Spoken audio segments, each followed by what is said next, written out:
Hi everyone, welcome back to my channel.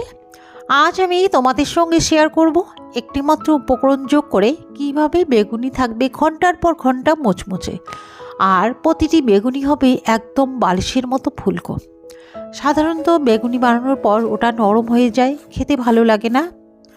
আর তোমরা যদি এই রেসিপি ফলো করে আমার মতো বেগুনি বানাও তাহলে হবে একদম পারফেক্ট মুচমুচে।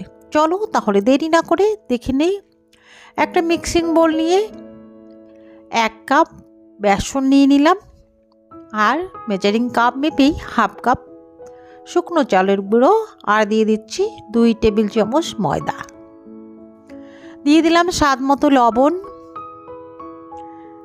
হাফ চা চামচের থেকে একটু কম জিরে গুঁড়ো, হাফ চা চামচ লঙ্কার গুঁড়ো, সামান্য হলুদ গুঁড়ো দিয়ে শুকনো উপকরণগুলো ভালো করে প্রথমে মিক্সড করে নিতে হবে, যাতে করে সবগুলো উপকরণ একসঙ্গে মিক্সড হয়ে যায়।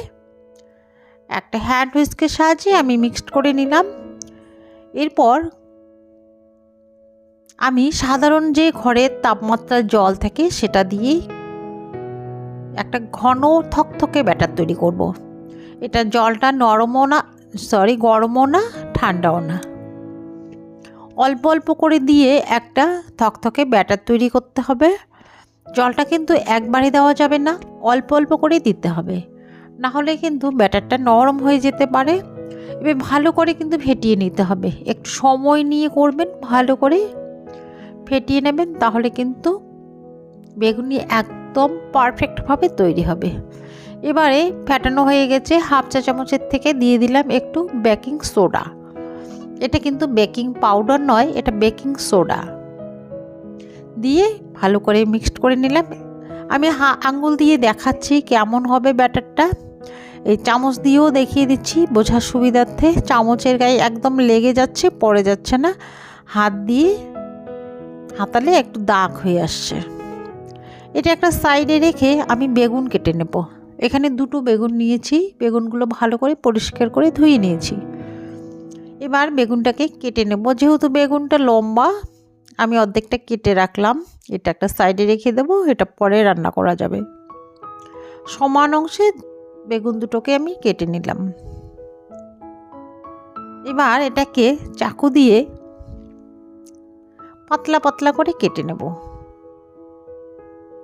এটা কিন্তু খুব পাতলা করে কেটে নেব, দেখতেই পাচ্ছ তোমরা কত পাতলা করে কেটে নিচ্ছি। যদি তোমাদের চাকু দিয়ে সুবিধা না হয় বটি দিয়েও কিন্তু কাটতে পারো। এটা কিন্তু দেখেই বোঝা যাচ্ছে কতটা পাতলা। এভাবে সবগুলো বেগুন আমি কেটে নেব। এটা যত পাতলা করে কেটে নেবে বেগুনিটা ততই সুন্দর হবে। মোটা করে নিলে কি হয়, বেগুনটা ভিতরে সেদ্ধ হতে চায় না, আর বেগুন যদি সেদ্ধ না হয় বেগুনিও মুচমুচে হয় না। তাই যথেষ্ট পাতলা করে এটাকে কেটে নিতে হবে। দেখতেই পাচ্ছ আমি কতটা সুন্দর পাতলা করে কেটে নিলাম। এটা একটা প্লেটে উঠিয়ে নিচ্ছি। আমি এটাকে কিন্তু আর জল দেব না, কোনো ধরনের লবণ ইউজ করব না, এটা এমনিতেই থাকবে। দেখে বোঝা যাচ্ছে কতটা পাতলা, একদমই পাতলা। এবারে কড়াইতে তেল বসিয়ে দিয়েছি, তেলটা কিন্তু গরম হয়ে গেছে। এবার হিটটা একটু কমিয়ে দিয়েছি। এভাবে একটা করে নিয়ে ব্যাটারে চুবিয়ে তুলতে হবে, আর বাড়তি যে ব্যাটারটা থাকবে এরকম করে একটু চাপ দিয়ে নিলে পড়ে যাবে। দেওয়ার সঙ্গে সঙ্গেই কিন্তু এটা ফুলে উঠবে। দেখতেই পাচ্ছ কত সুন্দর এটা কিন্তু ফুলে উঠলো। এভাবে একটু তেল ছিটিয়ে দিলে সুন্দর একদম ফুলকো ফুলকো বেগুনি হয়ে যাবে। এটাকে কিন্তু ভালো করে ভাজতে হবে। বেগুন যদি ভিতরে কাঁচাই থাকে তাহলে কিন্তু বেগুনি নরম হয়ে যায়। অবশ্যই ভালো করে মুচমুচে করে ভেজে নিতে হবে পারফেক্টভাবে, তাহলে কিন্তু বেগুনি মুচমুচে থাকবে। আর এই ময়দা দেওয়ার কারণে বেগুনিটা অনেকক্ষণ ধরে ক্রিস্পি থাকবে। অবশ্যই বেগুনির মধ্যে ময়দা দেবেন, দেখবেন বেগুনি অনেকক্ষণ ধরে ক্রিস্পি থাকবে। এভাবে কিন্তু একটু মেখে তারপরে বাড়তিটা ছেড়ে ফেলে দিয়ে দেবেন, খুব সুন্দরভাবে বেগুনি তৈরি হয়ে যাবে।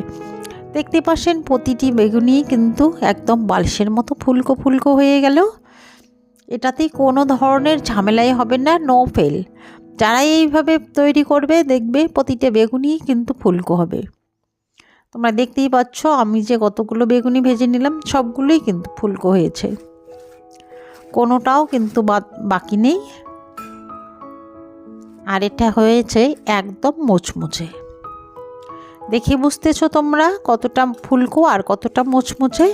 এইভাবে বেগুনি ভেজে অনেকক্ষণ ধরে তোমরা রাখতে পারো। শব্দটা শুনে বুঝতে পারছো এটা কতটা মুচমুচে হয়েছে। ভেঙে দেখাচ্ছি, ভেতরে কিন্তু দেখো একদম ফাঁকা। বেগুন যে এখানে একদমই দেখা যাচ্ছে না, দেখে বুঝতে পারছো। আশা করি ভালো লাগছে। আজ এ পর্যন্তই, দেখা হবে পরে আরেকটি নতুন রেসিপিতে। ধন্যবাদ।